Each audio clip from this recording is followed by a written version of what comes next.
Hey guys, this is Jacob from Pure Beta Fitness here to talk about an event that's coming up on October 4th. Mark your calendars, we're doing push-up for charity. Now what this event entails is we're trying to raise money for military, for veterans.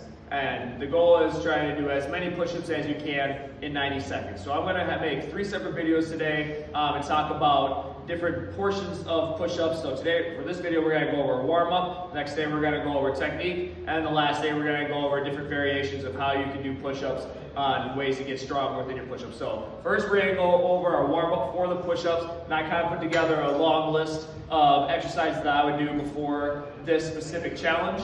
But if you don't have time to do all of these, pick a couple of them, try them out, rotate through a couple of them, do the ones that you like, the ones that feel best. So I'm just going to give you guys a bunch of options here. So when I'm thinking about doing push-ups, obviously you want to work up, make sure everything is mobilized and activated before you do these push-ups. Because again, you're doing a lot of volume here, 90 seconds, as many as you can. Some people are going to get over 60, because no matter what, it's going to be super strenuous on your body. So in warming up is making sure that you are ready to do this difficult task. So the first thing I like to do is make sure our pecs are warmed up, so you can find either a door frame or a rack and simply go forearm against here, turn away, nice big stretch through the pecs. I like to bring my arm up, bring my arm down, kind of play around with that stretch, do what feels best for you. And obviously you do both arms here to do it. The next thing I like to do is make sure our lats are also stretched out. So if your shoulder mobility isn't great, we can do a lat stretch where we're hanging from a rack, we're kind of sitting our hips back, pushing our head through. We can also come over to a bar and do the same thing here. Or one of my favorite things to do, and I do it every day, is I just hop onto the rack and I just hang here for about 30 seconds.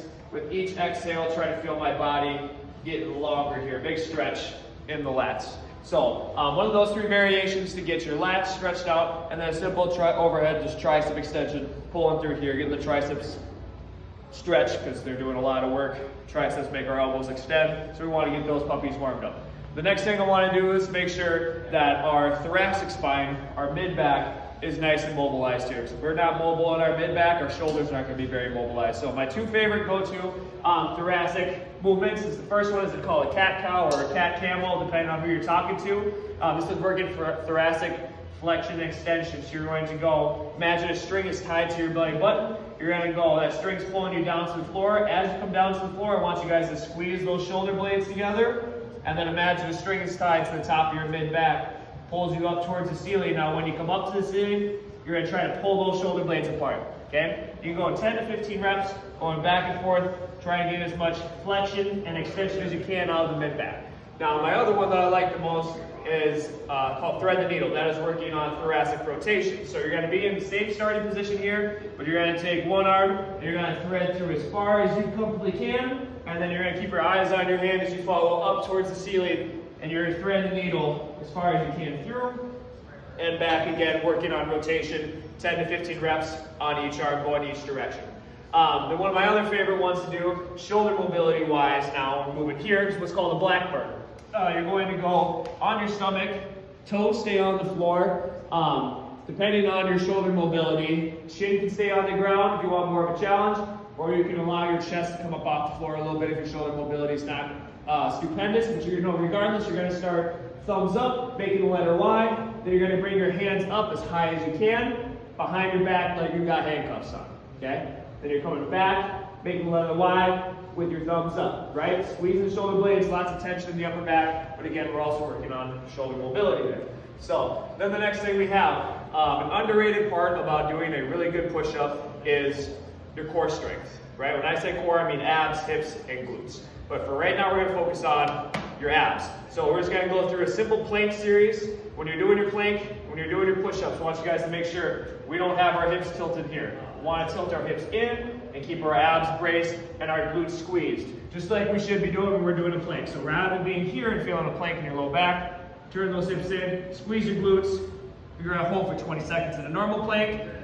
Then you're going to go 20 seconds in a side plank. You can either be on your toes or it could be from your knees. And then you'll do 20 seconds on the other side just to get the abs all fired up and engaged. Okay? Then now we're going to work a little bit on upper back stimulation, activation. One of my favorite things to do is what's called a scap push-up.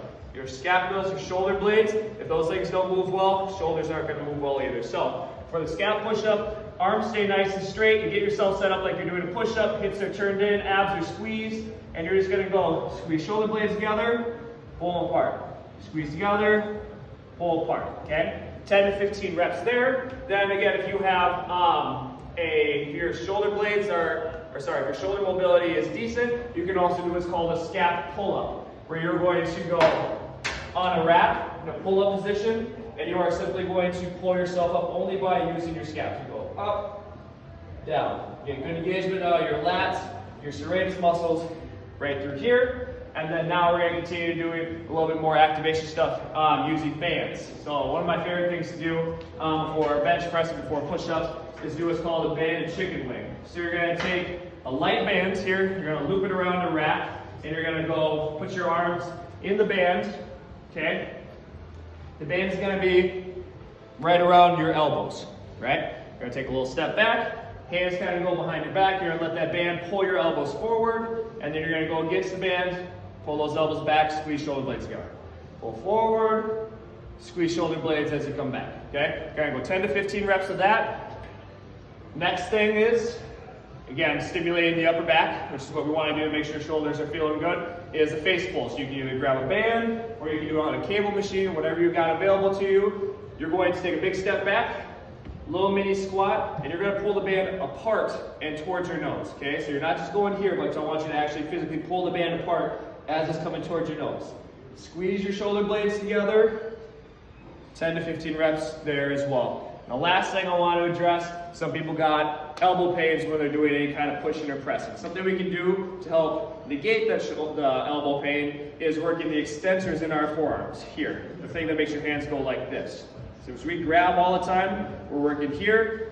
Right here doesn't get a whole lot of love. So finger flicks, you want to actually be able to hear, I don't know if you can hear it, the noise of your fingers flicking, okay? You're trying to get your hands as wide as you possibly can for 30 seconds.